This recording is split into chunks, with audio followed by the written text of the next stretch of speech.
అండి, నేను ఒక విషయం చదివి ఆశ్చర్యపోయాను. మన దేశంలో ఒక మహానుభావుడు ఇండియన్ మిలిటరీలో వర్క్ చేస్తున్నాడు. ఆయనకి కొడుకు పుట్టాడు.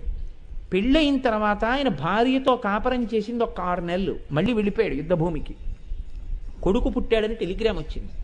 ఆయన కొడుకు పుట్టాడండి, నేను చూడ్డానికి పెడతాను అని టెలిగ్రామ్ చూపించాడు ఆఫీసర్కి. లీవ్ గ్రాంట్ చేశారు. మర్నాడు అతను సెలవులో వెళ్ళిపోవాలి. ఈలోగా ఉత్తర భారతదేశంలో ఒక చోట ఉగ్రవాదులు చాలా దాడి చేస్తున్నారు అని తెలిసింది.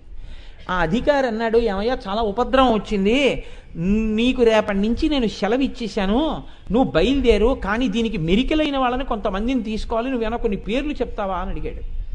అడిగితే అతను అన్నాడు, నా కొడుకుని నేను ఎప్పుడైనా చూడొచ్చు, నా భార్యని ఎప్పుడైనా చూడొచ్చు, నా తల్లి ఆ పతాకం మాత్రం అలా ఎగురుతుండవలసింది, నేనే వెడతానని వెళ్ళాడు. ఉగ్రవాదులందరినీ తన తుపాకీ గుళ్లతో పడగొట్టిన అతను చిట్ట చివర అందరూ పడిపోయారనుకొని లేచి నిలబడ్డాడు. కొస ప్రాణంతో ఉన్నటువంటి ఒక వ్యక్తి తుపాకీ తీసి అతన్ని జల్లెడ కింద కొట్టాడు. అతను ప్రాణం వదిలేశాడు. మీకు నేను ఒక విషయం చెప్పనా, అతని ఫోటో కానీ అతని గురించి కానీ భారతీయ టీవీ ఛానళ్ళు ఏవీ ప్రసారం చేయలేదు. ఎవరు ప్రసారం చేశారో తెలుసా అండి?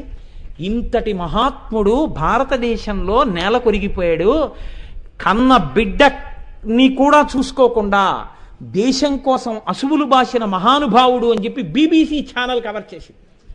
మన ఛానల్స్ కవర్ చేయలేదు. దేశ ద్రోహుల గురించి చూపించడానికి గంటల సేపు చూపిస్తాయి ఈ ఛానల్స్.